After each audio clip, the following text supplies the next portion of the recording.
Hello student, class 8 का maths का question paper है मिड टर्म का। तो उसका सोल्यूशन करने जा रहे हैं हम। तो जिनका एग्ज़ाम अभी नहीं हुआ है वो उनके लिए इम्पोर्टेंट है, ये अच्छी तरह से प्रैक्टिस करिए। एंड जिनका हो गया है वो अपने आंसर चेक कर सकते हैं। चलिए स्टार्ट करते हैं इसका सोल्यूशन।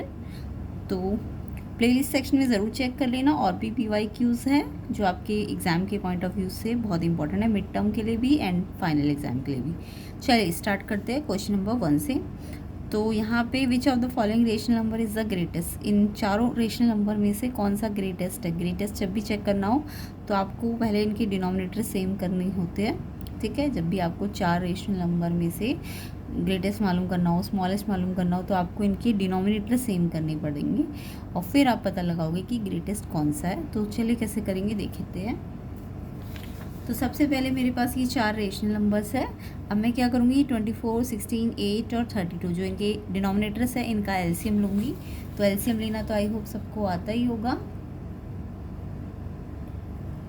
तो यहाँ पे 8, 16, 24, 32 का अगर हम एलसीएम ले तो सबसे पहले ये सारे 8 के टेबल में आते हैं। वैसे तो स्टार्टिंग हमेशा 2 से करनी चाहिए, बट ये सारे ही 8 के टेबल में आते हैं, इसलिए आप 8 से भी स्टार्ट कर सकते हैं। वैसे एलसीएम आप कंपोजिट से स्टार्ट नहीं कर सकते हो।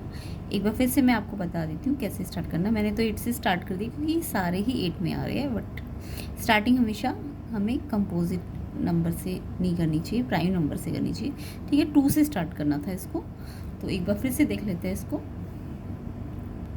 तो जब भी हम ग्रेटेस्ट मालूम करेंगे तो इनकी डिनोमिनेटर्स का हम एलसीएम लेंगे, और एलसीएम जब भी लेते तो हम प्राइम नंबर से स्टार्ट करेंगे। तो प्राइम नंबर आपको बताइएगा 2, 3, 5, 7, 11 ये सब प्राइम नंबर्स होते हैं जो अपने ही टेबल्स में आते हैं। तो सबसे पहले 2 से स्टार्ट करेंगे। तो 2 में 8 कब आता है, 4 पे। 2 पे 16 कब आता है, 8 पे। 2 पे 24 कैसे आता है, देखो इवन है तो आएगा 2 पे। कैसे आएगा, 2 पे 2 1 पे आएगा, और 4 कब आएगा, 2 पे। तो ये 12 पे आता है, ठीक है। फिर ऐसे 32 2 पे आएगा क्योंकि इवन नंबर है। तो 32 कैसे आएगा, पहले 3 नहीं आता, 2 आता, कितने पे आएगा, 1 पे। और फिर 3 में से 2 आया तो 1 कैरी यहाँ पे चला जाएगा। 12 कब आएगा, 2 पे, 6 पे। तो ऐसे करके आप इसे माइंड में ही डिवाइड करके देखा करो। 2 पे हमें ये तो पक्का पता है ना ये इवन है, तो इवन का मतलब 2 पे तो जाएगा। अब कैसे जाएगा, पहले स्टार्टिंग में 3 है तो 3 तो 2 में नहीं आता, 2 के टेबल में। तो कितना आता है 2 के टेबल में, 2 आता है ना, 2 आता है। अब आता कब है, 1 पे। तो क्वोशंट यहाँ लेना होता है, ठीक है। अब आया कितना, 2 आया, जबकि ये तो 3 था। तो 3 - 2 1 रिमाइंडर यहाँ पे फॉरवर्ड हो जाता है, और ये 12 चला जाएगा 6 पे। तो ऐसे करके हम इसे माइंड में ही डिवाइड कर लेंगे। नेक्स्ट फिर से ये इवन नंबर से 2 पे चले जाएंगे। 2 पे ये 4 2 पे आएगा, 2 पे ये 4 पे आएगा, 2 6 2 8। तो जिन बच्चों को ये आता है थोड़ा सा वीडियो को स्पीड कर देना, ठीक है। और जिनको नहीं आता उनको मैं समझा रही हूँ। ये 2 4 6 8 फिर से इवन है तो ये 1 पे आ जाएगा। 2 1 2 2 2 पे 6 3 पे आएगा, 2 पे 8 4 पे आएगा। फिर से इवन 2 बचे हैं, बट ये नहीं है, बट इवन तो बचे हैं तो 2 पे चला जाएगा। जो जब भी इवन बचे हो तो 2 पे ज़रूर जाता है। 2 1 2 3 नहीं आता ना, अभी तक तो ये 3 नहीं था, ये 32 था। तो हमने इसे ऐसे एक एक नंबर करके डिवाइड किया, बट ये तो ऑलरेडी बस 3 है तो ये 2 में नहीं आता, तो ये एज इट इज़ लिख देंगे।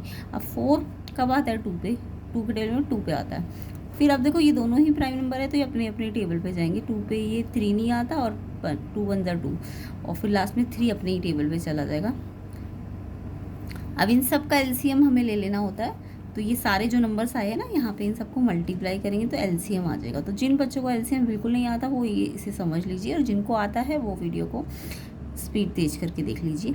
तो 2 2 जा 4 2 जा 8 2 जा 16 2 जा कितना होता है, 16 2 जा 32 एंड 3 जा 96। ऐसे या तो थोड़ा थोड़ा करके कर लो। 2 2 जा 4 2 जा 8, 2 2 जा 4 3 जा 12, और 12 8 जा 96। तो एलसीएम कितना आ गया इनका डिनोमिनेटर्स का, 96। अब ये एक नंबर का क्वेश्चन दिख रहा है आपको, इतना बड़ा मतलब इतना टाइम लग रहा है, बट ये समझाने में टाइम लग रहा है। जिनको एलसीएम जल्दी जल्दी आता होगा तो वो इजीली पता कर सकते हैं। तो एलसीएम मेरा 96 आ गया। अब देखो आगे क्या करना होता है, ये डिनोमिनेटर्स का एलसीएम हमारा 96 आया।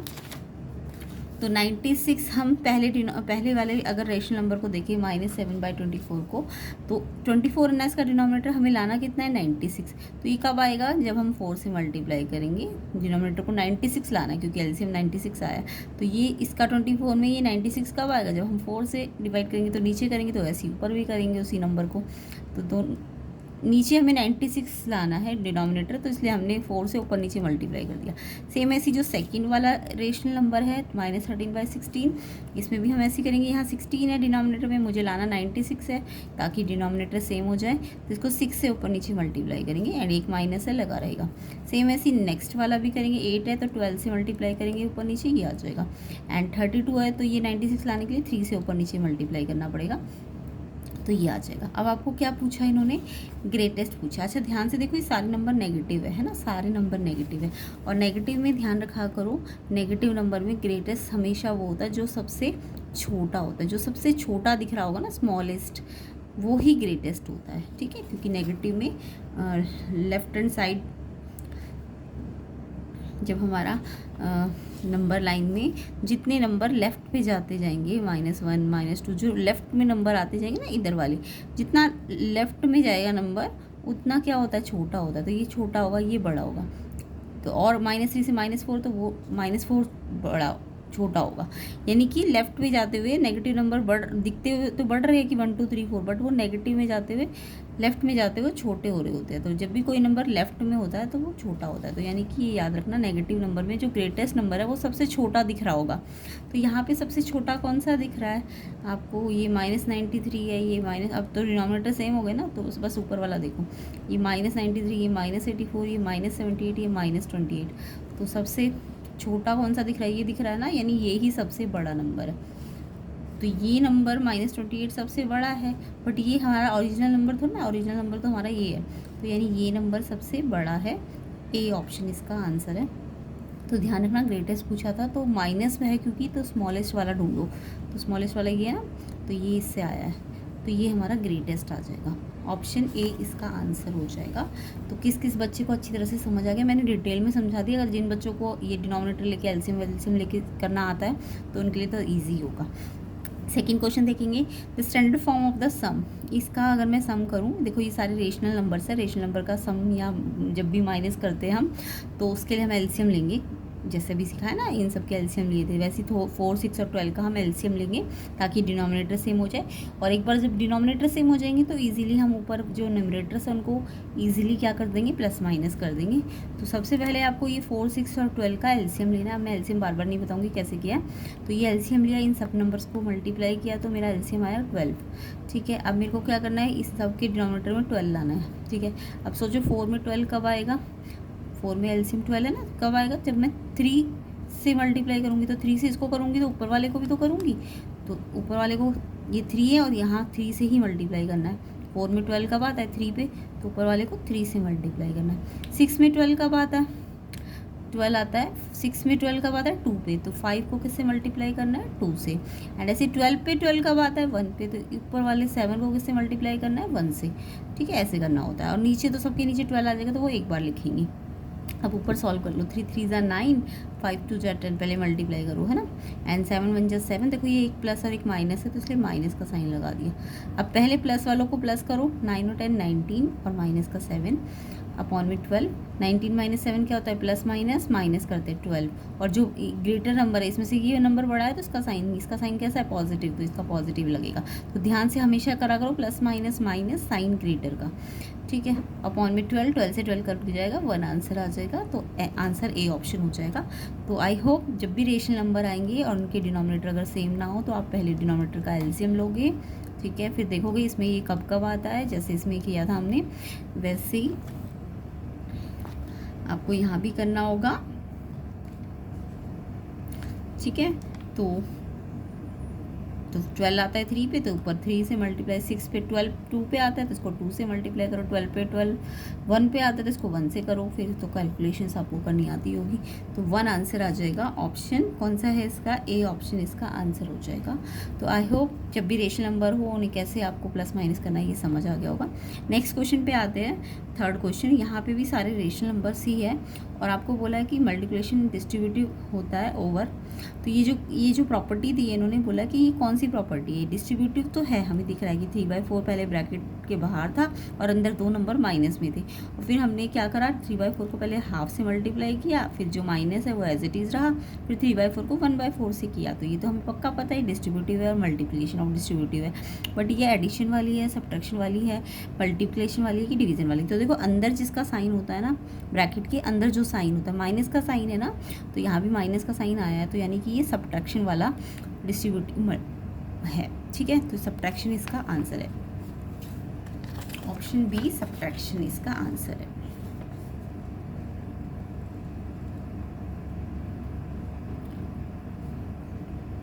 तो ये कौन सा वाला, यहाँ जो भी ब्रैकेट के अंदर साइन होगा ना वो वाला ही डिस्ट्रीब्यूटिव प्रॉपर्टी है। ओके, तो ये सब्स्टिट्यूशन, अगर यहाँ प्लस होता तो ये एडिशन होता। नेक्स्ट देखेंगे, next question, question number 4, dash is added to 24 square to get 25 square. तो जब भी ऐसा पूछा जाए कि इस नंबर में ये 24 स्क्वायर अगर करूँ तो मुझे क्या मिलेगा 25 स्क्वायर। तो यहाँ पे ये नंबर नहीं पता, इस नंबर को मैंने x मान लिया। अब ये x में हमने क्या किया, ऐड किया 24 का स्क्वायर। ठीक है, जो नंबर नहीं पता उसे हमने x माना, उसमें 24 का स्क्वायर ऐड किया और गेट मतलब इक्वल मिला कितना 25 का स्क्वायर। अब 25 का स्क्वायर का मतलब 25 को 25 से मल्टीप्लाई करना है। ठीक है, अब ये x निकालना है, तो ये जो नंबर x निकालना है तो x को तो यहीं रखूँगी, ये जो नंबर है पूरा ये प्लस हो रहा है तो यहाँ जाके माइनस हो जाएगा। ठीक है, ये जो नंबर इधर से इधर गया तो इसका साइन चेंज हो जाएगा। अभी 25 का स्क्वायर अभी मैंने बताया 25 को 25 से मल्टीप्लाई करना, 2 से मत करना, गलत हो जाएगा। 25 को 25 से तो 625, ऐसे 24 स्क्वायर है तो 24 को 24 से मल्टीप्लाई करना, तो ये आएगा 576। फिर इसको माइनस करोगे तो 49। आपके ऑप्शन में 49 कहीं भी नहीं है। ठीक है, देखो ऑप्शन में 49 कहीं भी नहीं है, बट मेरे को दिख रहा है 7 का स्क्वायर 49 होता है। 7 का स्क्वायर मतलब 7 7 जा, तो 49 को क्या हम 7 का स्क्वायर लिख सकते हैं, तो यस 49 की जगह 7 स्क्वायर लिख दिया, तो यानी आंसर डी ऑप्शन आ जाएगा। तो सिंपल सा ही क्वेश्चन था, गेट जब भी बोले वो वाला नंबर लास्ट में आना होता है। ठीक है, तो डी ऑप्शन इसका आंसर है। नेक्स्ट क्वेश्चन देखते हैं, 10 की पावर x अपॉन 10 की पावर -3 इक्वल्स टू 10 की पावर 9। तो आपको ये जो x है यहाँ पे ऊपर पावर में उसको सॉल्व करना है। तो जब भी x आपका ना पावर में होगा, मतलब बेस में ना होके एक्सपोनेंट में होगा x, तो आपको एक्सपोनेंट्स के रूल लगाने होते हैं और फिर कुछ रूल्स और भी होते हैं, वो मैं बताती हूँ अभी आपको। तो आपका क्वेश्चन है 10 की पावर x अपॉन 10 की पावर -3 इक्वल्स टू 10 की पावर 9, और आपको ये x निकालना है जो कि पावर में है। ठीक है, एक्सपोनेंट में है, तो यहाँ पे मेरे को एक्सपोनेंट के रूल आने चाहिए। देखो 10 10 बेस सेम है ना दोनों का, यहाँ 10 की पावर x है, यहाँ 10 की पावर -3। तो जब भी 10 10 बेस सेम हो तो उस बेस को हमें एक बार लिखना चाहिए। अगर मान लो x पे a पावर है और फिर x दोबारा से और b पावर है, तो ये देखो x बेस होता है और ये पावर्स होती है, पावर्स को एक्सपोनेंट्स भी कहते हैं। तो जब x बेस सेम और इनटू हो या डिवाइड हो, अच्छा इनटू हो तो x एक बार लिखो और ये जो पावर्स है ना इनको ऐड कर दो। तो पहला रूल तो ये होता है एक्सपोनेंट का। दूसरा रूल होता है कि x पे a पावर है और x b पावर है। अब ये x और x बेस सेम है, पावर लेकिन अलग अलग है, तो ये जो बेस सेम है इसको एक बार लिख दो, और ये दोनों डिवाइड हो रहे हैं ना, तो ये पावर्स जो होंगी पहली ऊपर वाली पावर में से नीचे वाली पावर क्या हो जाएगी माइनस। यानी x जब सेम हो, बेस सेम होता है तो पावर माइनस होती है डिवाइड में, और जब x सेम हो बेस और मल्टीप्लाई हो रहा हो तो पावर्स आपस में क्या हो जाती है, बेस को एक बार लिखना होता है, पावर को प्लस करना होता है।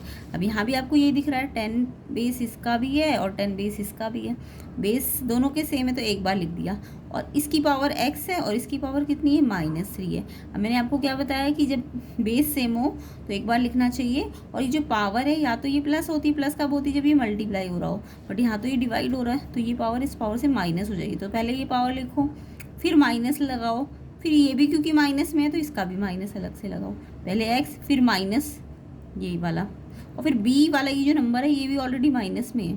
अब देखो 10 बेस यहाँ भी और 10 बेस यहाँ भी आ गया, अब इस साइड है ना। अब ये पहले सॉल्व कर लो, x माइनस माइनस है तो प्लस हो जाएगा x प्लस 3, तो इस 10 का पावर x प्लस 3 और इस 10 का पावर 9 है, और ये इक्वल में है। अब ये इक्वल में ना, तो जब बेस सेम होगा ना तो ये पावर को भी इक्वल कर देना चाहिए। जब भी बेस सेम हो और इक्वल हो तो पावर भी आपस में क्या हो जाएगी, इक्वल हो जाएगी। तो ये जो पावर x प्लस 3 है ये 9 के इक्वल हो जाएगी। अब x से कैसे सॉल्व करोगे, x को यहीं रखो, ये +3 है वहाँ जाके माइनस कर दो, 9 - 3 6, 6 आंसर होगा, ऑप्शन सी इसका आंसर होगा। आई होप सबको ये एक्सपोनेंट्स के रूल समझ समझ आ गए होंगे। ऑप्शन सी इसका करेक्ट आंसर है 6। ठीक है, तो यहाँ पे मैंने एक्सपोनेंट के रूल का यूज़ किया है। नेक्स्ट क्वेश्चन है एरिया ऑफ सर्कल। सर्कल का एरिया तो बहुत ही सिंपल है, सबको पता होगा पाई आर स्क्वायर। सर्कल का एरिया क्या होता है? Pi R square. Area of circle pi R square. Pi की वैल्यू याद रखा करो 22/7 होती है। रेडियस क्वेश्चन पे डिपेंड करती है कितनी होती है, तो पाई की वैल्यू 22/7 होती है। अच्छा, सरकमफ्रेंस ऑफ सर्कल बोले तो वो क्या होती है? सरकमफ्रेंस का मतलब उसकी बाउंड्री या पेरीमीटर, सर्कल का पेरीमीटर। तो सरकमफ्रेंस ऑफ सर्कल 2πr होती है। ये एक्स्ट्रा पॉइंट बता रही हूँ, याद रखना। सर्कल का सरकमफ्रेंस 2πr और जो उसका एरिया होता है pi R square. Option C answer, आपसे एरिया पूछा गया है तो pi R square area of circle होता है। ठीक है, नेक्स्ट क्वेश्चन देखते हैं। A cube has faces. ये तो आप बचपन से पढ़ते आ रहे हो, क्यूब के कितने फेसेस होते हैं। मान लो एक कोई आपका जो डाइस होती है ना, डाइस वो क्यूब शेप में होती है। जो कैरम बोर्ड, जो आपकी लूडो में डाइस होती है, वो कैसे शेप की होती है? वो क्यूब फेस की होती है, जिसके 6 फेसेस होते हैं।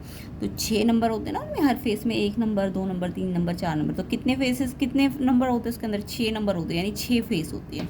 तो किसी भी क्यूब में या क्यूबॉइड में 6 फेस होते हैं। कितने फेस होते हैं? 6 फेस।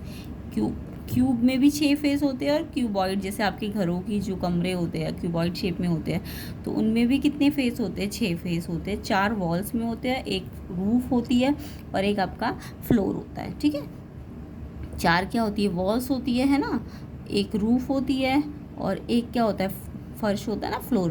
तो 5 फेस हो गए, 6 फेस हो गए ना। चाहे आप लूडो की डाइस देख लो, उसमें 6 नंबर है, यानी हर नंबर एक एक फेस में लिखा है। तो क्यूब हो चाहे क्यूबॉइड हो, 6 फेसेस होंगे।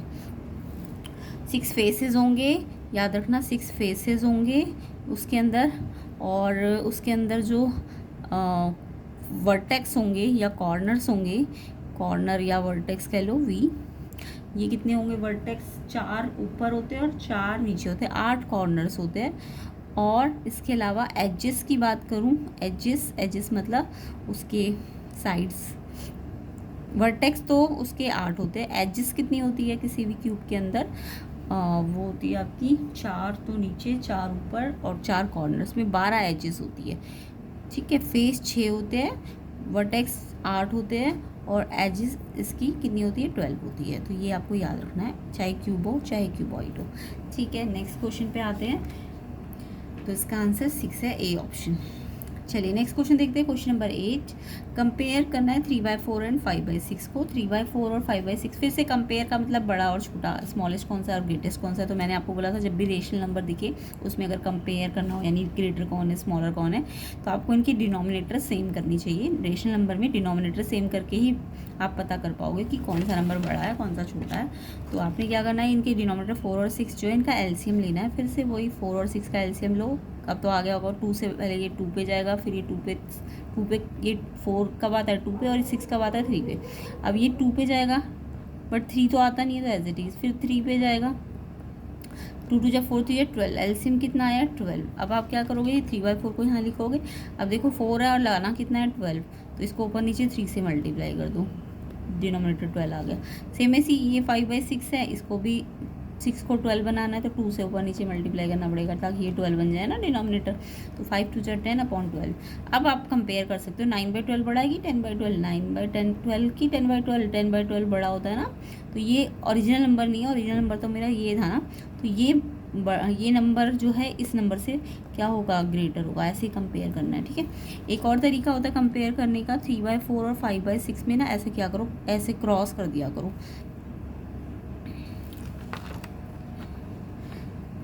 जब भी रेशनल नंबर को कंपेयर करना हो तो आप ऐसे क्रॉस मल्टीप्लाई किया करो। इस 3 को इस 6 से किया तो ये 3 6 तो इस साइड लिखना, और 4 को इधर 5 से किया तो यानी कि जो इस साइड न्यूमरेटर मैंने 3 लिया है ना, ऊपर वाला न्यूमरेटर जहाँ भी लेंगे, ये वाला न्यूमरेटर यहाँ 3 लिया, ऊपर वाला न्यूमरेटर इनमें कौन सा है, ये, तो इस साइड लिखना।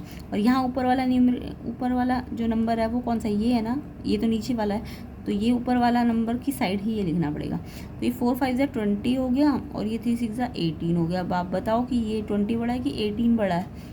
यहाँ 18 आ रहा है, यहाँ 20 आ रहा है, तो 20 बड़ा है ना, तो ये नंबर बड़ा हो जाएगा और ये नंबर जो है 3/4 ये छोटा हो जाएगा। एक तरीका ये भी है, या डिनोमिनेटर सेम करके भी कर सकते हो। नेक्स्ट देखेंगे क्वेश्चन।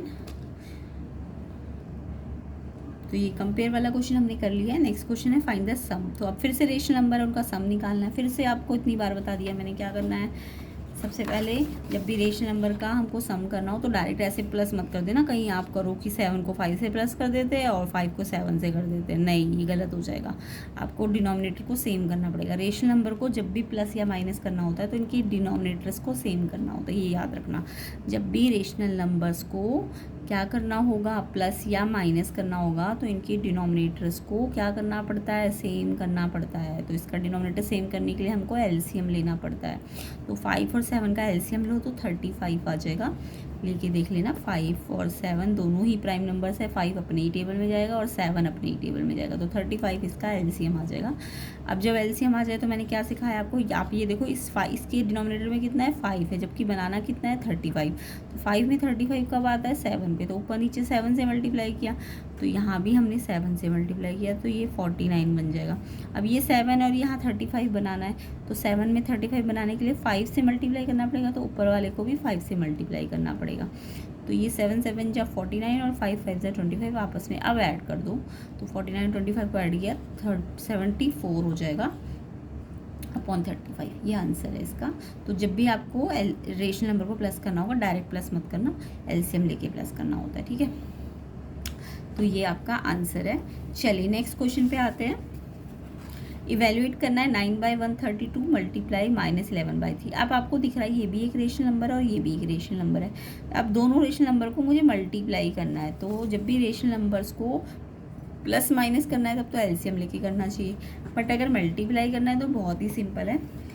मैं यहाँ पे करके दिखाती हूँ। 9/132 को मल्टीप्लाई करना है -11/3 से, -11/3 से। तो मल्टीप्लाई में एलसीएम लेना नहीं होता, ये ध्यान रखना, मल्टीप्लाई में एलसीएम नहीं लेना। मल्टीप्लाई में सिंपल सा रूल है, क्रॉस में आपको कैंसिल आउट करना है। क्या करना है, कैंसिल सेम टेबल से, बस याद रखना। क्रॉस में, क्रॉस का मतलब समझते हो, क्रॉस या फिर ऊपर नीचे, या तो ऐसे क्रॉस में आप कैंसिल कर सकते हो सेम टेबल से, या फिर आप ऊपर नीचे, ठीक है, इसमें भी कैंसिल कर सकते हो, बट सामने सामने कभी कैंसिल मत करना। सामने सामने सिर्फ सामने या फ्रंट वालों को हमें क्या करना होता है, मल्टीप्लाई करना होता है, ठीक है। सिर्फ क्रॉस वाले जो नंबर्स होंगे उनको ही कैंसिल आउट करना है सेम टेबल से, या फिर ऊपर नीचे वाले नंबर, अप डाउन वाले जो नंबर होंगे उनको, ठीक है। ये मल्टीप्लाई का रूल है, जब भी रेशनल नंबर्स को हम मल्टीप्लाई करते हैं, क्रॉस या फिर अप डाउन वाले नंबर को कैंसिल करना है सेम टेबल से। और जो सामने नंबर्स होंगे, ऊपर वाले और नीचे वाले, ऊपर को ऊपर वाले से, नीचे को नीचे वाले से, फ्रंट को या न्यूमरेटर को न्यूमरेटर से, और डिनोमिनेटर को डिनोमिनेटर से मल्टीप्लाई करते हैं। तो सबसे पहले तो हम देखेंगे क्या ऊपर नीचे कैंसिल हो रहा है सेम टेबल से। 9 और 132 किसी टेबल में एक साथ आते हैं, देखो ये ऑड है और ये इवन है, तो ऑड और इवन तो किसी भी टेबल में एक साथ नहीं आते। अब देखो क्रॉस में 9 और 3 किसी टेबल में एक साथ आते हैं, 3 के टेबल में आते हैं ना। 3 में 3 कब आता है, 1 पे, और 3 पे 9 कब आता है, 3 पे। ये ध्यान रखना, एक टाइम पे दोनों को कैंसिल करना है, ये नहीं कि सिर्फ इसको कैंसिल करके छोड़ दोगे और इसको नहीं करोगे। एक टाइम पे क्रॉस वाले दोनों नंबर्स को सेम टेबल से कैंसिल करना है। तो इन दोनों को पहले सोचो ये किस में आते हैं, 3 में दोनों आते हैं, तो 3 में ये 1 पे आता है और ये 3 पे आता है। अब एक बार हो गया ना दोनों को, अब दोबारा चेक कर लेना 1 और 3 किसी टेबल में सेम आते हैं। वैसे भी 1 जब आ जाए ना तो इसको तो आप छोड़ ही दो। तो ये तो हो ही गया।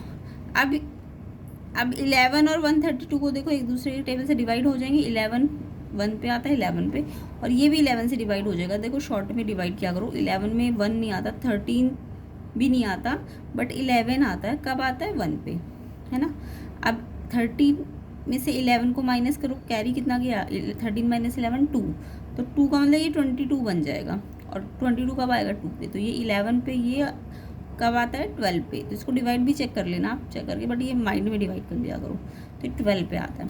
अब देखो क्रॉस वाले तो यहाँ भी बना गए, यहाँ भी बना गए।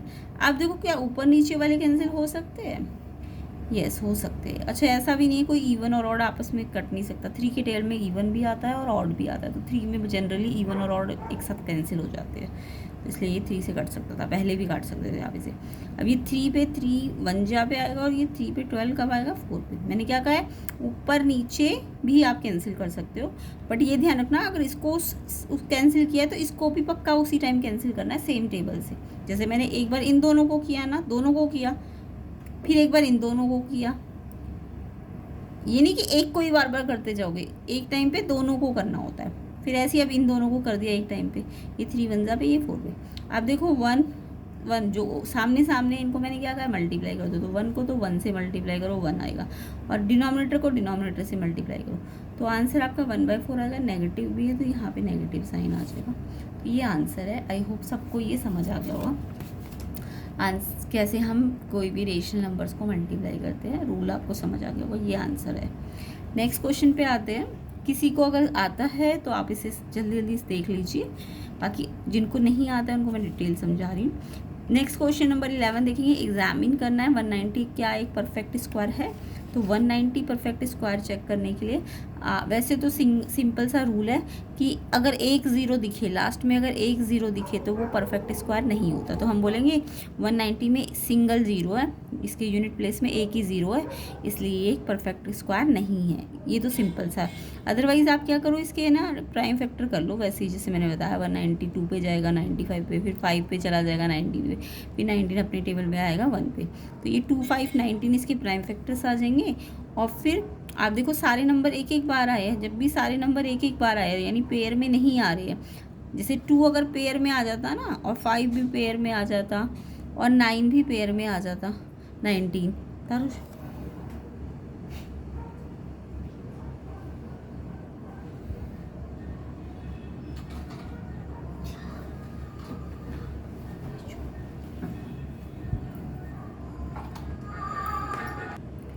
तो अगर ये नंबर पेयर में आ जाता, यानी इसका भी पेयर बन जाता, इसका भी पेयर बन जाता और इसका भी, तब तो ये एक परफेक्ट स्क्वायर होता। बट यहाँ पे ये भी सिंगल आया, ये भी सिंगल आया, ये भी सिंगल आया, तो नंबर जो है पेयर में नहीं आए हैं, इसलिए ये जो 190 है वो एक परफेक्ट स्क्वायर नहीं है। हाँ, अगर ये 1 मार्क क्वेश्चन होता है MCQ में, तो आप सिंपल इसके ना नंबर ऑफ जीरो देख लिया करो। अगर 1 0 है तो ये परफेक्ट स्क्वायर नहीं है, 2 0 होता तो शायद हो सकता, बट फिर भी आपको अगर प्रॉपर करना है तो आपको इसके प्राइम फैक्टर करके ही देखना पड़ेगा।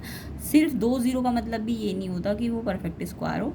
हाँ, अगर चेक ही करना है तब चेक में आप देख सकते हो 1 0 है कि 2 0 है। 2 0 है तो होता है परफेक्ट स्क्वायर, 4 0 होगा तब भी होगा। बट यहाँ भी देखा करो 19 किसी का परफेक्ट स्क्वायर थोड़ी ना होता है ना, 16 होता। अगर 2 0 होते तो 16 परफेक्ट स्क्वायर होता। तो यहाँ पे प्रॉपर 2 मार्कर क्वेश्चन है तो आपको चेक ही करना पड़ेगा ऐसे करके। तो यहाँ पे पेयर में नहीं है, इसलिए ये एक परफेक्ट स्क्वायर नहीं है। आई होप समझ आ गया होगा क्वेश्चन आपको। नेक्स्ट क्वेश्चन में 400 में भी आपको यही पूछा है परफेक्ट क्यूब है कि नहीं। अब आपको परफेक्ट क्यूब पूछा है। क्यूब में आपको ना इनके प्राइम फैक्टर देखने पड़ेंगे कि ट्रिपलेट्स में है कि नहीं। तो मैंने पहले 400 के प्राइम फैक्टर कर लेने हैं।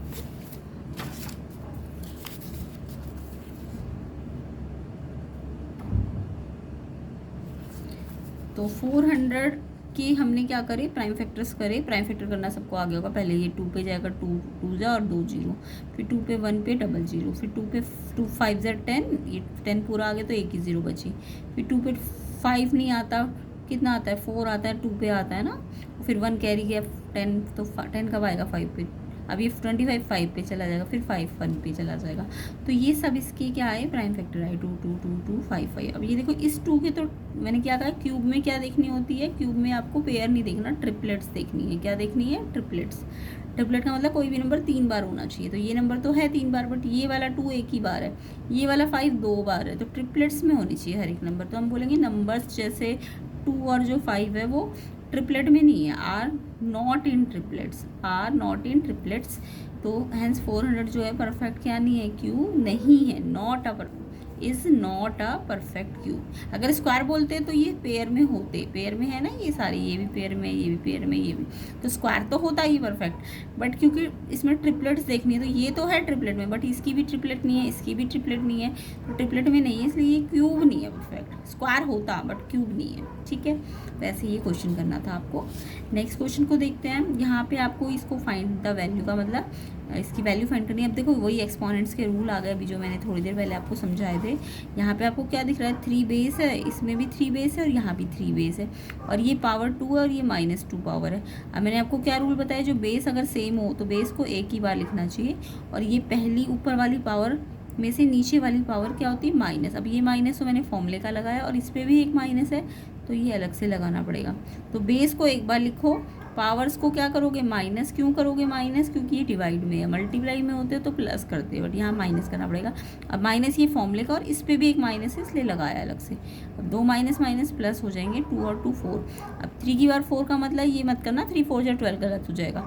3 की पावर 4 का मतलब होता है 3 को 4 बार मल्टीप्लाई करना है। 3 3 9, 9 3 27, 3 81, 81 इसका आंसर हो जाएगा। आई होप एक्सपोनेंट के रूल अब आपको अच्छी तरह से समझ आ गए होंगे। नेक्स्ट क्वेश्चन देखते हैं, question number 14। A circle of radius 70 centimetre divide किया 5 इक्वल सेक्टर्स में। आपको एरिया ऑफ सेक्टर्स निकालना है, एक सेक्टर का एरिया निकालना है। यानी आपके पास एक पूरा सर्कल था, आपके पास क्या था, पूरा एक सर्कल था, हमने उसको सेक्टर्स में डिवाइड किया। कितने सेक्टर काटे, इसमें से 5 सेक्टर। सेक्टर पता है क्या होता है, कोई भी सर्कल में जो ये सेंटर होता है, से जो पिज़्ज़ा की शेप में ये टुकड़ा कटता है, सेंटर से कटना चाहिए, इस पूरे को हम सेक्टर कहते हैं, ठीक है। तो ये हमने ऐसे 5 सेक्टर सेंटर से काटे है ना। तो यानी मैं कह सकती हूँ पूरे सर्कल का एरिया πr²। अब इस सर्कल के अंदर ही तो क्या है, 5 सेक्टर आए ना, तो 5 सेक्टर का एरिया यानी सर्कल के एरिया के क्या हो जाएगा, बराबर हो जाएगा। तो अगर मैं 5 सेक्टर का मेरा πr² है और मुझे निकालना कितने सेक्टर का, एक सेक्टर का, ईच सेक्टर मतलब एक सेक्टर का।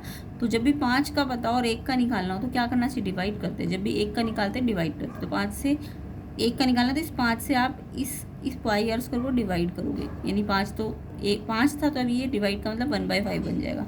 तो इतना आ जाएगा एक सेक्टर का एरिया, ठीक है। अब इसमें आपको वैल्यूज़ दी हुई है 1/5, पाई की जगह आपको पता है 22/7 रखते हैं। रेडियस इसमें क्वेश्चन में बोला था, रेडियस कितनी दी है, 70 सेंटीमीटर। तो रेडियस हमने 70, और स्क्वायर में है ना रेडियस, तो 70 को 2 बार लिखना है मल्टीप्लाई में। अब 7 से 70 कट गया 10 पे, और फिर मैंने बताया ना मल्टीप्लाई कैसे करते हैं फ्रैक्शंस को। जब भी कोई फ्रैक्शन या रेशनल नंबर होंगे उनको मल्टीप्लाई क्रॉस में करना चाहिए, मतलब कैंसिल क्रॉस में करना चाहिए, और सामने सामने मल्टीप्लाई। कैंसिल जो होता है उन्हें क्रॉस में या फिर अप डाउन में करना चाहिए, बट मल्टीप्लाई जो होता है उनको सामने सामने करना चाहिए। हिंदी में लिख देती हूँ, सामने सामने मल्टीप्लाई करना चाहिए, ठीक है। तो ये भी रेशनल्स है, तो इनको क्रॉस में तो मैंने कैंसिल किया, 7 और 70 7 पे कैंसिल हो जाएंगे, ये 1 पे आएगा और ये 10 पे आएगा 7 पे। फिर 10 और 5 भी कैंसिल हो सकते हैं, 5 1 पे आएगा और 5 पे 10 2 पे आएगा। अब नीचे तो 1 1 बचेगा, कुछ नहीं बचा, 1 1 जाए तो 1 नीचे लिखने की ज़रूरत नहीं होती है। ऊपर जो भी नंबर बचे हैं उनको क्या करोगे, मल्टीप्लाई। 22 को 2 से मल्टीप्लाई करो, 44, 70 1 है, अब फिर लास्ट में इसको मल्टीप्लाई करोगे तो ये आंसर आ जाएगा। तो आई होप सबका यही आंसर आए, कमेंट करके बताइएगा। तो ऐसे करके आपको एक सेक्टर का एरिया निकालना था। अब इसके हम बाकी के क्वेश्चन जो है थर्ड पोर्शन के क्वेश्चंस, ये हम नेक्स्ट पार्ट में कवर करेंगे। वीडियो को ज़्यादा से ज़्यादा शेयर कीजिए ताकि नेक्स्ट पार्ट आपका जल्दी से जल्दी बने, और कम से कम 1000 लाइक्स मिलने चाहिए इस वीडियो में। एंड मिड टर्म प्रिपरेशन के लिए जुड़े रहिए, फाइनल एग्जाम के लिए भी जुड़े रहिए। प्लेलिस्ट सेक्शन को ज़रूर चेक कीजिए, एंड सिर्फ देखना नहीं है, आपको प्रैक्टिस करनी है। अपने आप नोटबुक और पेन लेके एक बार समझ लीजिए, उसके बाद खुद ट्राई करना। तो ये सारे क्वेश्चन जो पार्ट्स हैं नेक्स्ट पार्ट में मिल जाएंगे आपको।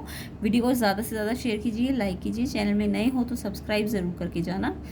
एंड इन सब के आंसर्स आपको नेक्स्ट पार्ट में मिल जाएंगे।